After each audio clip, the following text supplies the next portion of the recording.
నీకు ఈశ్వరుడు ఎప్పుడు ఏమిచ్చాడో దానికి తృప్తి పడు. ఆ తృప్తికి కారణం ఉండక్కర్లేదు.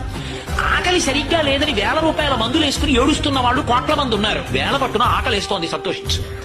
దాహం వేస్తే మంచినీళ్లు లోపలికి వెళ్ళక మధ్యలో కన్నం పెట్టి గొట్టం పెడితే ముక్కులోంచి పోసుకుంటున్న వాళ్ళు ఉన్నారు. గుటుక్కు నీళ్లు తాగితే లోపలికి వెడుతున్నాయి, సంతోషించు.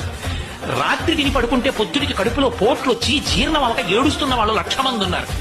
తిన్నది గుండ్రాయి అయినా సరే తెల్లారేటప్పటికి జీర్ణం అయిపోతోంది, సంతోషించు. పడుకుంటే నిద్ర పట్టక చారుడు మాత్రలు వేసుకు పడుకుంటున్న వాళ్ళు ఉన్నారు. తలగడా మీద చెయ్యట్టుకుని ఇలా పడుకుంటే నిద్ర పడుతుంది. పుస్తకం ఉంటే తప్ప మాట్లాడలేని వాళ్ళు ఉన్నారు. వేదిక ఎక్కి కూర్చుని మాట్లాడటం మొదలు పెడితే గంగా ప్రవాహంలో వస్తుంది, సంతోషించు ఈశ్వరుడి కారుణ్యానికి. కొంతమంది కూర్చోలేని వాళ్ళు ఉన్నారు, కూర్చుంటున్నావు. నడవలేని వాళ్ళు ఉన్నారు, నడుస్తున్నావు. చూడలేని వాళ్ళు ఉన్నారు, చూస్తున్నావు. వినలేని వాళ్ళు ఉన్నారు, వింటున్నావు. ఈశ్వరుడు నీకు ఇచ్చిన దానికి ప్రతి క్షణం తృప్తితో ఓలలాడిపోవాలి. ఎన్ని మాటలు కృతజ్ఞత చెప్తావు. అది మానేసి ఎప్పుడు ఏదో పోయిందాన్ని తలుచుకుని ఏడవడం కాదు, వచ్చేదాన్ని ఊహించుకుని అలా జరిగితే బాగుండని కలువమలు ఎగరేయడం కాదు. ఇప్పుడు ఇక్కడ నీకు ఈశ్వరుడు వర్తమానంలో ఏమిచ్చాడో దానితో తృప్తిగా ఉండడం అలవాటైతే వాణ్ణి మించిన భాగ్యవంతుడు లేడు. అదే ధర్మం.